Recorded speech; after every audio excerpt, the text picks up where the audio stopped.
Assalamualaikum warahmatullahi wabarakatuh. Bismillah, alhamdulillah, wassalatu wassalamu ala rasulillah wa ala alihi wa sahbihi wa mawalah, la nabiyya ba'dah, amma ba'd.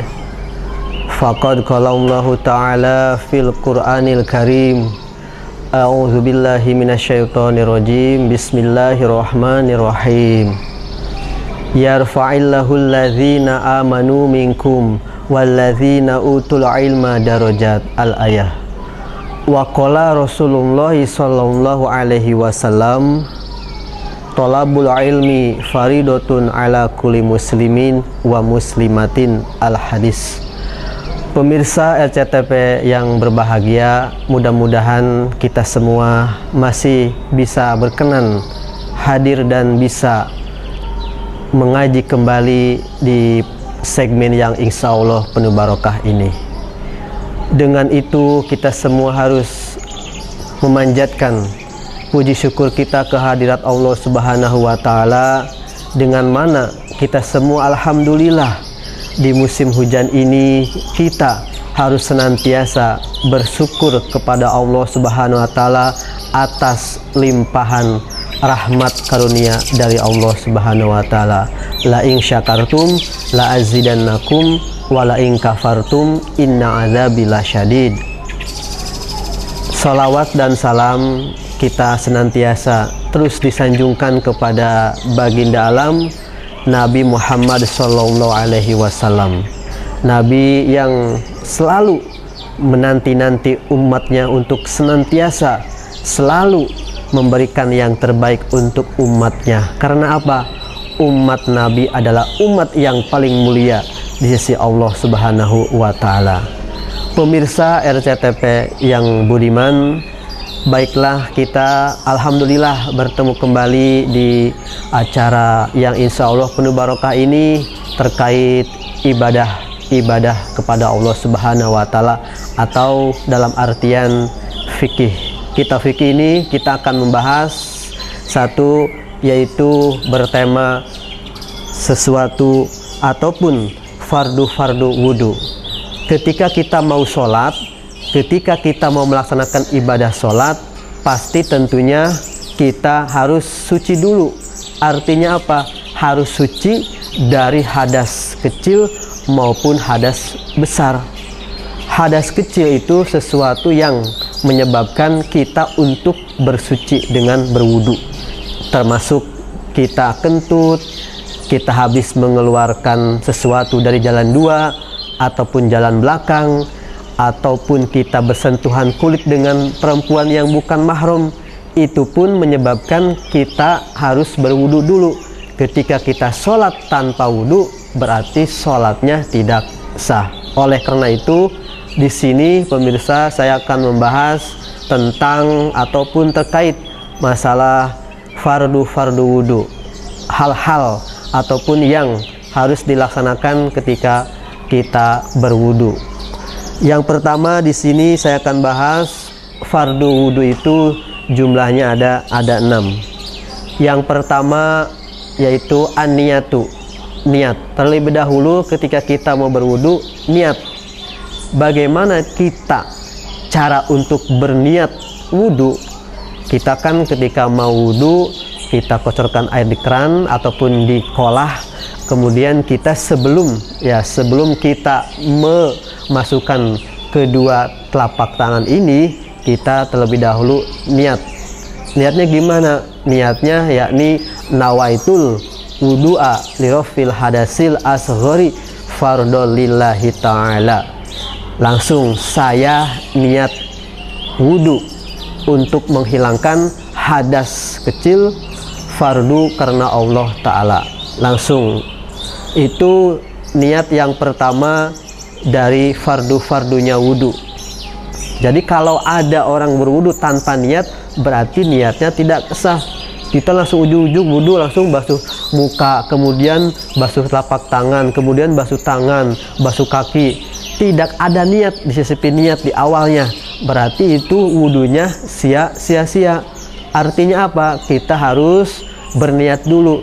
niat melafadzkan itu hukumnya sunnah. Kita niat nawaitul wudu'a lirafil hadasil asghari fardhu ta'ala dengan menggunakan lisan, itu hukumnya sunnah.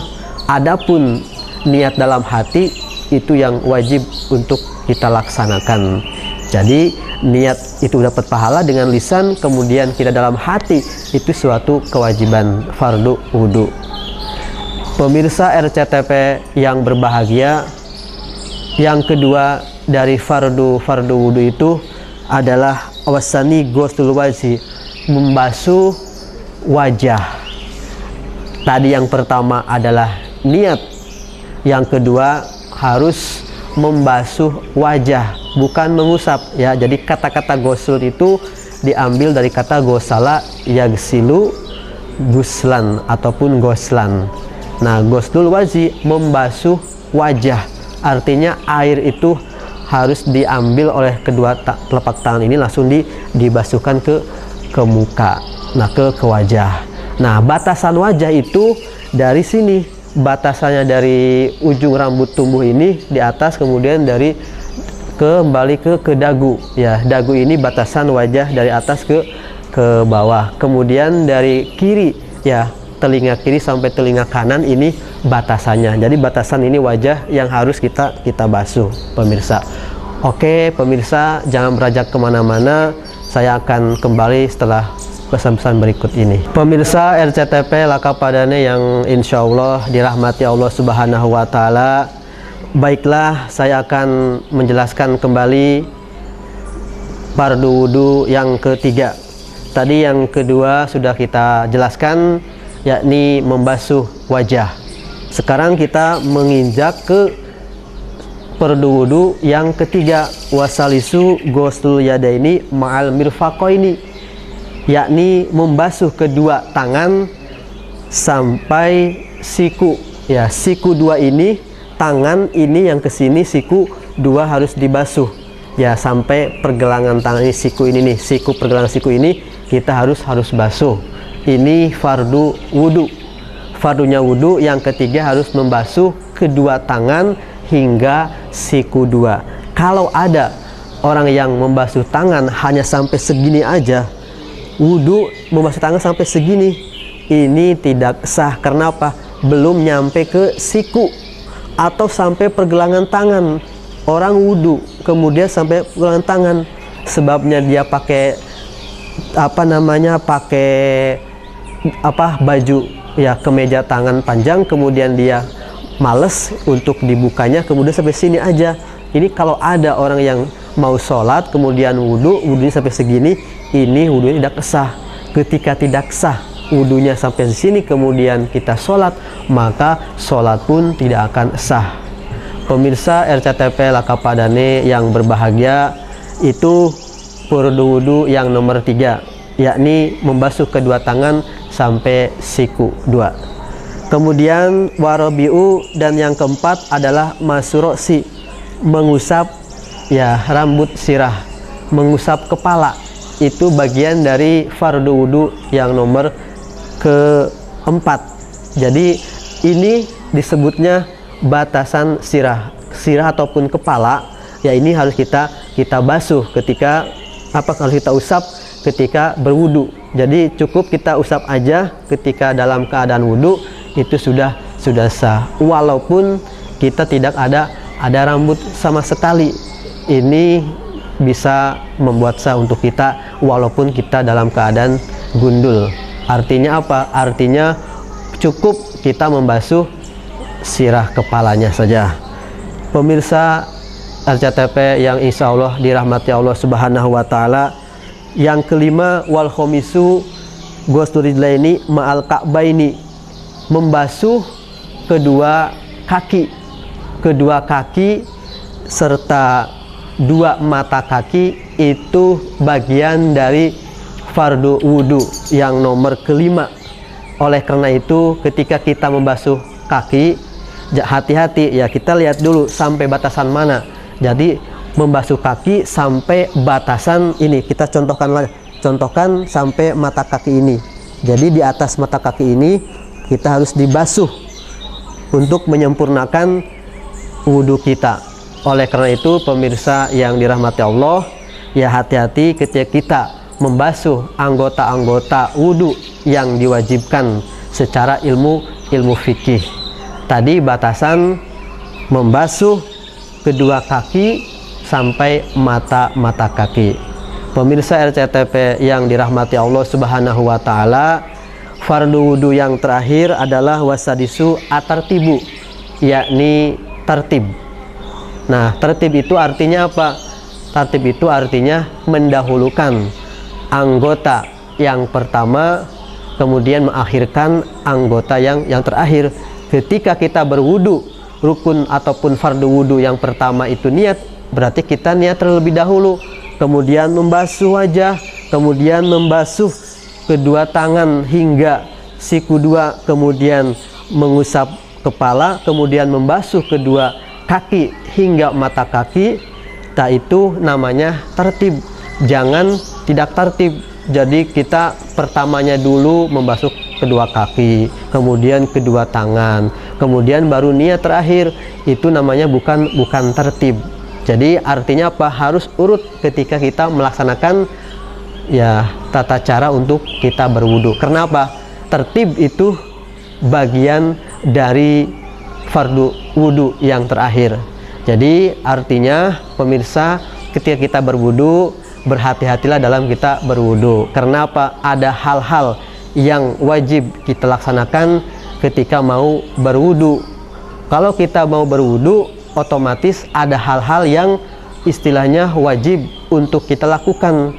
Nah, ketika 6 fardu wudu ini kita lakukan, berarti sama dengan kita sudah melaksanakan tuntas kesahan wudu dalam berwudu, kesahan dalam berwudu. Oleh karenanya pemirsa yang budiman yang dirahmati Allah Subhanahu wa taala, marilah kita untuk berhati-hati, untuk ihtiyat dalam melaksanakan wudu, khususnya di dalam fardu wudu aja, cukup fardu wudu. Karena fardu wudu ini poin inti dalam berwudu. Ketika salah satu tidak dilaksanakan, otomatis wudu kita tidak akan sah.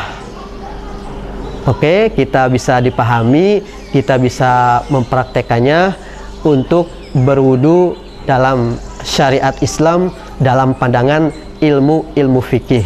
Nah, di sini kita pemirsa yang budiman, kita untuk ya memperbaiki wudu-wudu kita yang senantiasa seumpamanya kurang ataupun memang tidak paham perlunya wudu.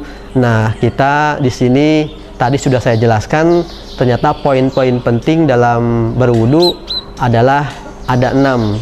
Jadi tadi kita harus niat dulu, kemudian membasuh wajah, kemudian membasuh wajah, kemudian membasuh kedua tangan sampai siku, kemudian mengusap kepala, membasuh kedua kaki sampai mata kaki, dan tertib. Pemirsa RCTP Lakapadana yang berbahagia, jangan kemana-mana karena saya akan kembali pada segmen berikutnya. Oke pemirsa RCTP Lakapadana yang insya Allah dirahmati Allah Subhanahu wa taala. Baiklah, tadi kita mungkin sudah menjelaskan tentang fardu wudu, sesuatu kewajiban yang harus dipenuhi dalam berwudu. Otomatis kita pasti ketika dalam keadaan berwudu ataupun di tengah-tengah wudu, kita ada hal yang bisa membatalkan, ya, yang bisa membatalkan terkait masalah wudu. Ketika kita wudu di tengah-tengah, kemudian ada sesuatu ya yang membatalkan wudu, di sini saya akan mengupas ya singkat terkait ya tema berikutnya, yakni berkaitan dengan wudu, yaitu hal-hal yang membatalkan wudu.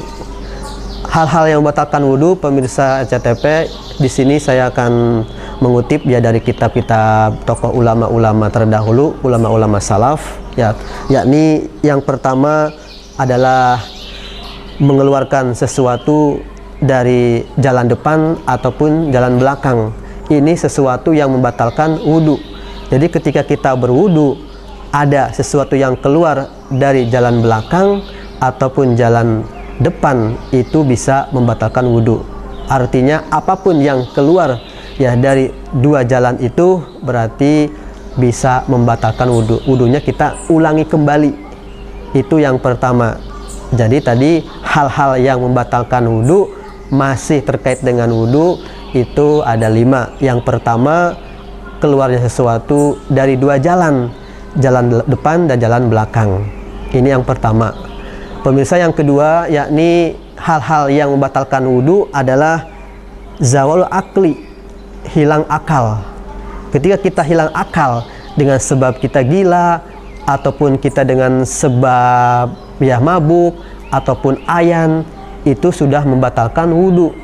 Kita wudhu, kemudian adalah dalam seketika dadak kita itu gila, ataupun kita ayan, ataupun kita mabuk, itu termasuknya hal-hal yang membatalkan wudhu. Wudhunya batal dan harus diulang kembali. Pemirsa RCTP yang dirahmati Allah Subhanahu wa Ta'ala, yang ketiga hal-hal yang membatalkan wudhu adalah an-naumu, tidur. Jadi tidur itu bisa membatalkan wudhu, kecuali tidurnya orang yang memang benar-benar tidak seperti tidur telentang, ya tengkurap. Jadi tidurnya orang duduk aja, duduk ya, yang pantatnya ada di lantai tegap, itu salah satu tidurnya tidak membatalkan wudhu. Kalau tidurnya selain itu berarti itu membatalkan wudhu. Pemirsa RCTP yang insya Allah dirahmati Allah Subhanahu wa Ta'ala, nomor 3 kita lanjut ke nomor 4, hal-hal yang membatalkan wudhu, yakni lamsum ro'atin ajnabiyatin bila hailin. Jadi menyentuh perempuan bukan mahram tanpa penghalang. Kita bersentuhan dengan perempuan-perempuan yang bukan mahram, artinya yang halal dinikah, itu kita bersentuhan tanpa ada penghalang kain sehelai pun bisa membatalkan. Artinya kulit dengan kulit kita bersentuhan. Contoh kita bersalaman, kita punya wudhu, kemudian bersalaman dengan wanita yang bukan muhrim, itu membatalkan wudhunya. Artinya bukan muhrim itu ya berarti wanita yang halal dinikah oleh kita.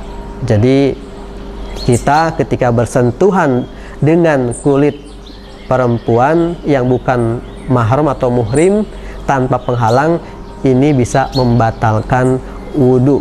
Jadi hati-hati. Jadi ketika kita sudah wudhu, jangan sampai kita bersentuhan kulit dengan perempuan yang bukan muhrimnya, ya bukan mahramnya, karena bisa mengakibatkan batal wudhu. Pemirsa RCTP yang dirahmati Allah Subhanahu wa Ta'ala, tadi yang nomor 4 kita terakhir yaitu yakni nomor 5, hal-hal yang membatalkan wudhu. Yang kelima adalah masuk kubuli awid duburi, jadi menyentuh jalan belakang ataupun jalan depan, kita sentuh tanpa aling-aling oleh telapak tangan ini, kita disentuh tanpa pakai hail, itu sudah bisa membatalkan wudhu, kecuali ada penghalang, kita pakai celana, kita pakai sarung, kita pakai sorban dan sebagainya, itu mah tidak membatalkan. Artinya kalau memang tanpa penghalang apapun kita menyentuh ya lubang yang depan ataupun yang belakang ya yang ada di sini ya, itu hukumnya membatalkan wudhu. Jadi hati-hati ketika kita ataupun pemirsa yang ada di rumah, ketika kita berwudu ya, kita istilahnya bersiap-siapnya ataupun berhati-hati dalam melaksanakan ibadah sholat ya. Barangkali di dalam kita berwudunya jadi ada hal yang membatalkan wudhu, tapi kita digubris aja, kita dibiasakan aja. Ini yang perlu kita waspadai ketika kita beribadah kepada Allah Subhanahu wa Ta'ala.